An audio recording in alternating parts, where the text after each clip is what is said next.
I think it played a particularly important role. I think we have to understand first that within South Africa, aid volumes are very small in relationship to the budget.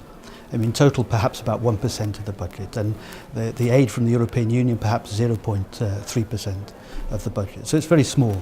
And so this forces you to think creatively about what you can actually do with these small volumes of aid in what is an upper middle income country. And I think what we've done is evolve a type of approach that in collaboration with our South African colleagues, which has in some respects found a path forward in this context. And this is based upon what we call the value-added approach.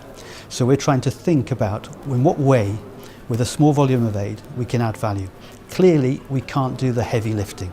We're not in Tanzania or Mozambique or Malawi, where aid represents a large part of the budget.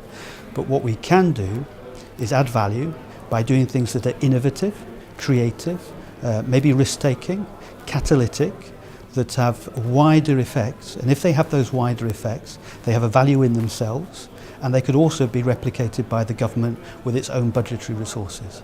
So those are the underlying principle about our approach. We sort of search around from time to time about how we can describe this. It's not heavy lifting.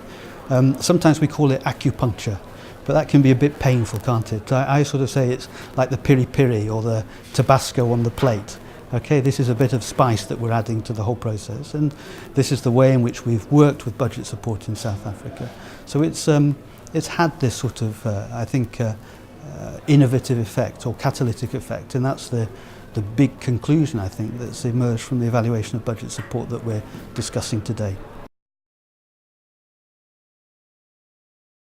Yes, or yes and maybe is perhaps the right answer. Yes, to the extent to which we have budget support programs that are carrying on at the moment.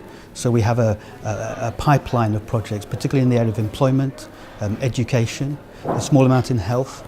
We've got a new program coming on the justice sector in terms of socio-economic justice for all. So these programs will take place over the next 2, 3, 4 years. So we have this continuation of these programs. The maybe is, do we have a future program for South Africa?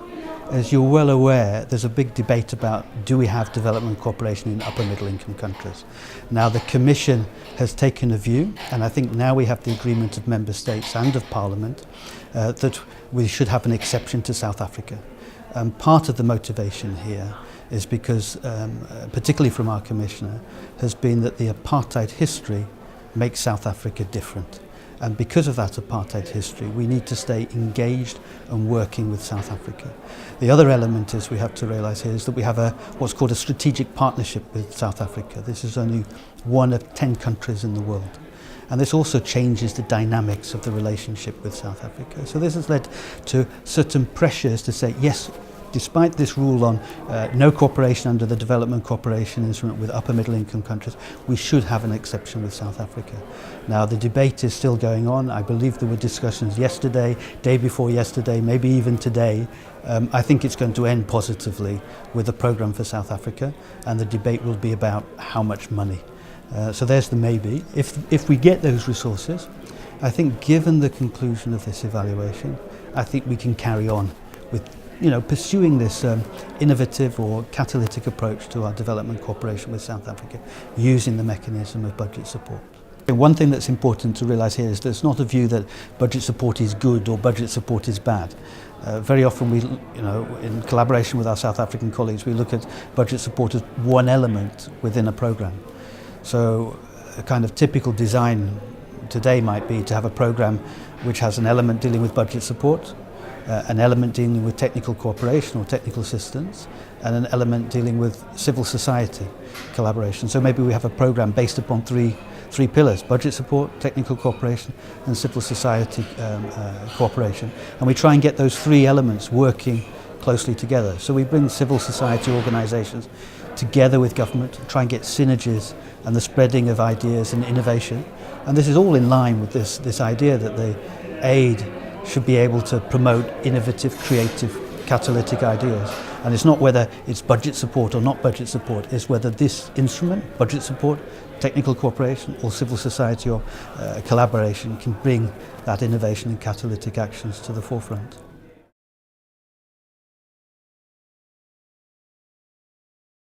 dealing with budget support at provincial and local government level.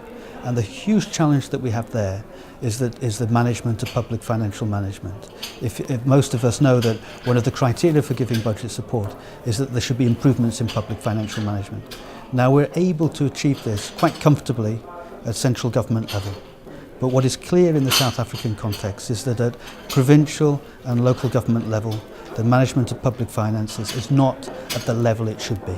So I think our main challenge is if we're going to spread the use of this method, or we're going to push forward this innovative approach, is how can we get this to touch what happens at local government level in a way that we can see improvements in public finance taking place there.